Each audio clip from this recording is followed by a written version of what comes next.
I believe we have Mr. William Rowe and Ms. Veronica Diaz. Thank you very much. Sorry for noting your bill. No worries, it's a tough act to follow. Good evening, trustees and executive council. I'm Bill Rowe, Applied Arts Department Chair. This is Veronica Diaz, World Languages Applied Arts Department Chair. We are Live Oak's WASP coordinators. One of the WASP accreditation requirements is that we present our mid-cycle progress report to the governing board prior to sending it to the visiting members. Bill, pardon me, I don't want to interrupt, but while people are leaving, Sure. let's see if we can get them to migrate out. So we can give you undivided attention. Thank you, I apologize.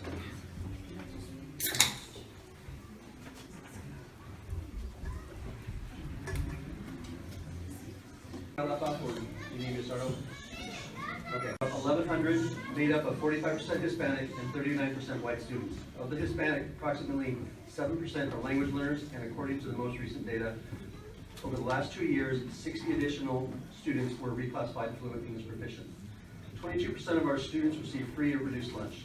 In 2014-15, Live Oak's graduation rate was 98.6%.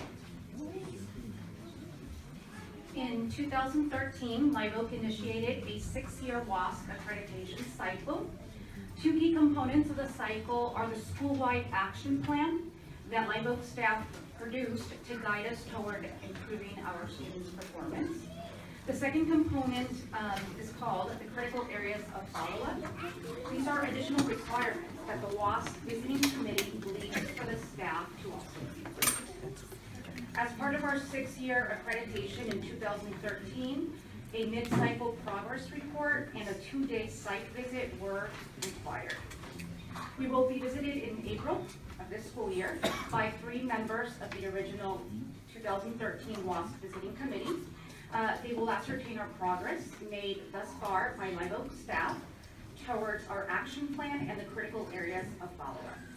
So our mid-cycle progress report focuses on those efforts from 2013 to present day. The report is made up of 5 sections. Chapter 1 focuses on our school, students, and staff. It includes demographics on students we serve and their performance. Each graph is accompanied by interpretation by the staff. Chapter 2 begins on page 21. It explains the significant changes that Live Oak has undergone since the last site visit. You will find school-wide changes like Common Core and the integration of technology in the classroom, as well as changes specific to each curricular area. Chapter 3, beginning on page 29, is a response to how this report was developed, including input from stakeholder groups such as students, parents, executive council, and the governing board. Chapter 4 begins on page 37. It contains the progress that Live Oak has made towards the critical areas of follow-up that the visiting committee required in 2013.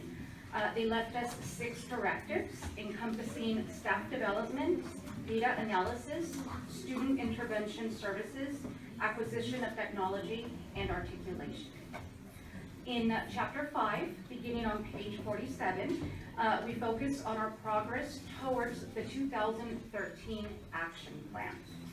The plan includes 2 main goals. The first, improving student performance to close the achievement gap, and the second, fostering a positive school culture to engage all students. Each year, our staff, we revisit the action plan, we modify and adjust it to reflect changes in the instructional program. So for example, from the original 2013 action plan, we have had to remove any references to things such as CST data, since it's no longer available, and we have to mention what new measures the staff is now using to gauge student performance. Therefore, on page 89, you will see the most up-to-date action plan as of now that will guide us for our next years. The appendices contain general information as requested by the visiting committee. Student perception data, the SIPSA, and SARC. This progress report is the result of many collaboration sessions and staff time over the last 2 years. We would like to commend the Live Oak staff and site administration.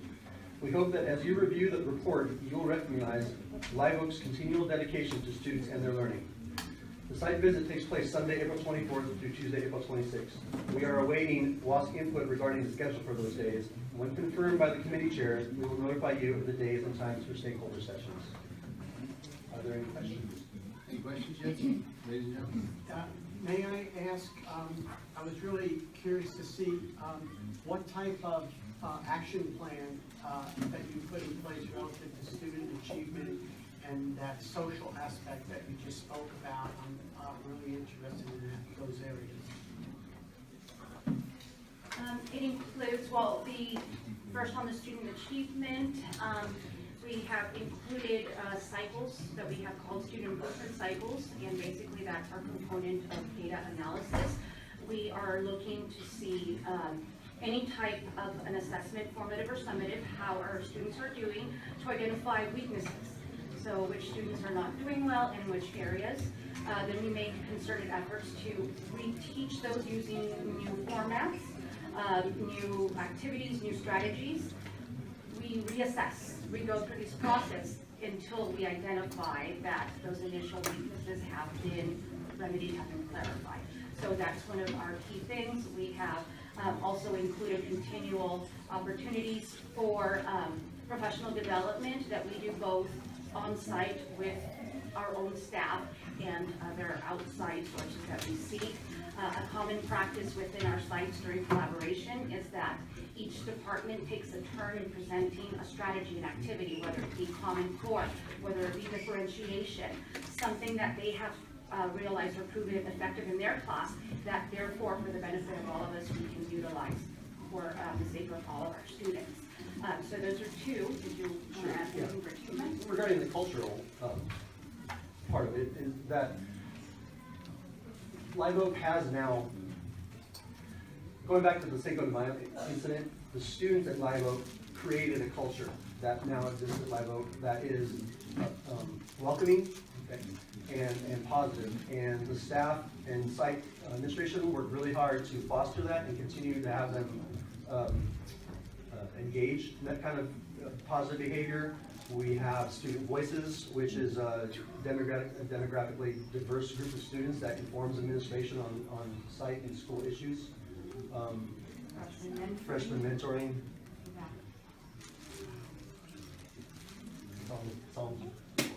And others. There's others. Yeah, there's other ones. Yeah, we should have brought a report with us. No, thank you for We're that. doing a copy for ourselves. Any further questions? I just wanted to commend you on such a detailed and clear explanation of what's going on at Live Oak. You can pick this up and really understand all the different initiatives, both in the classroom and outside of the classroom, to support a very diverse student population. Congratulations on the Golden Bell and the Most Caring School, in addition to almost 10 points above the county and state graduation rates. A lot of good things are happening at Live Oak, and I know you're going to have a wonderful visit in April from the WASC team. You can tell. I know you're grappling with limited staff and the ability to move quickly. I hope that as we build budgets and look at outcap, we can look back at that and talk about what we can do to continue to support a comprehensive high school. Thank you, guys. Just a quick question. It's a wonderful presentation. I really appreciate the tremendous work and effort that obviously went into this. I'm sure you'll have a terrific visit with WASC. But I'm just looking at toward the future in terms of what kinds of needs do you foresee with new students coming on board, a more diverse, increasingly diverse every year student population, in terms of academic counseling for your transition. I know you have CalSoap, right? But I'm wondering, what else do you need, and are there opportunities for you to expand what you currently do? Do you have any ideas about that? Well, we have an integrated counseling, can't remember the acronym for it, comprehensive counseling program that reaches out to all the students. The counselors go out to all the students and they talk about college plans, anything post-secondary. They come up with 4-year plans for the students, make sure they're on track to graduate, make sure they're taking the right credits. So, yeah, we do have that. I would like to also add that our liaison, our women's school liaison, Sarah Martinez, is an important part of assisting us with that, especially when it comes to the Latino population, with, you know, parents, the language, may be a problem. She is constantly tracking